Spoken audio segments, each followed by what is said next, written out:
فضائل۔ سورہ کہف پڑھنے سے گھر میں سکون اور برکت نازل ہوتی ہے۔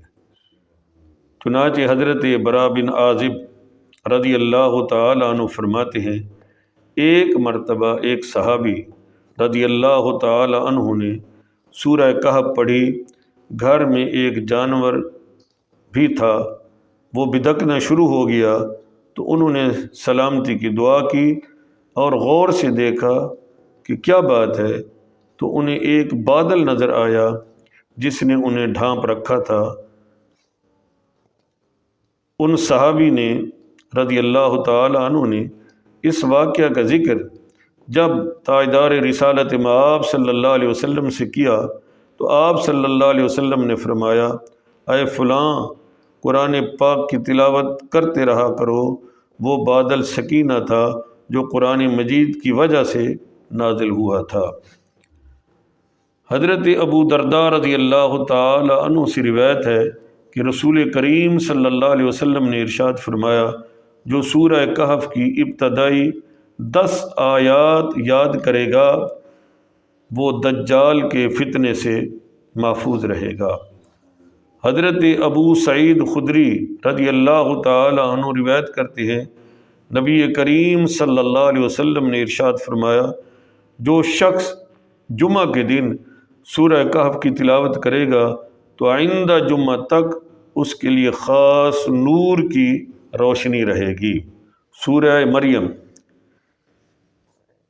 اس کی فضیلت کے متعلق کہ جب چند مسلمانوں نے حبشہ کی طرف ہجرت کی تو کفار مکہ نے تحائف دے کر اپنے 2 نمائندے حبشہ بھیجے تاکہ وہ ان مسلمانوں کو وہاں سے واپس لے آئیں۔ جب وہ حبشہ کے بادشاہ نجاشی کے دربار میں پہنچے اور اس کے سامنے اپنے آنے کا مقصد بیان کیا تو اس نے کہا، میں پہلے ان مسلمانوں کا موقف معلوم کر لوں۔ چنانچہ مسلمانوں کو جب اس کے دربار میں بلایا گیا اور حضرت جعفر بن ابو طالب رضی اللہ تعالی عنہ سے اس کی گفتگو ہوئی تو اس نے کہا، کیا آپ کے پاس اس کلام کا کوئی حصہ ہے جو اللہ تعالیٰ کی طرف سے نازل ہوا؟ حضرت جعفر رضی اللہ تعالی عنہ نے فرمایا، ہاں ہے۔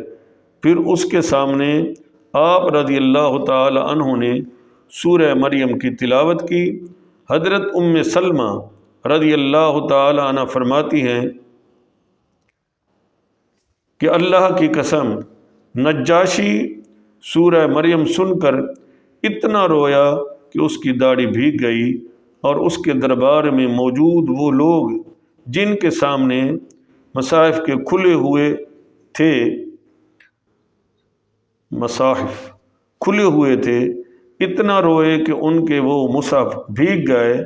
پھر نجاشی نے کہا، بے شک یہ دین اور جو دین حضرت موسیٰ علیہ السلام لے کر آئے یہ ایک ہی طاق سے نکلے ہیں، اور کفار کے نمائندوں سے کہا، تم لوگ یہاں سے چلے جاؤ، خدا کی قسم میں کبھی بھی انہیں تمہارے حوالے نہیں کروں گا۔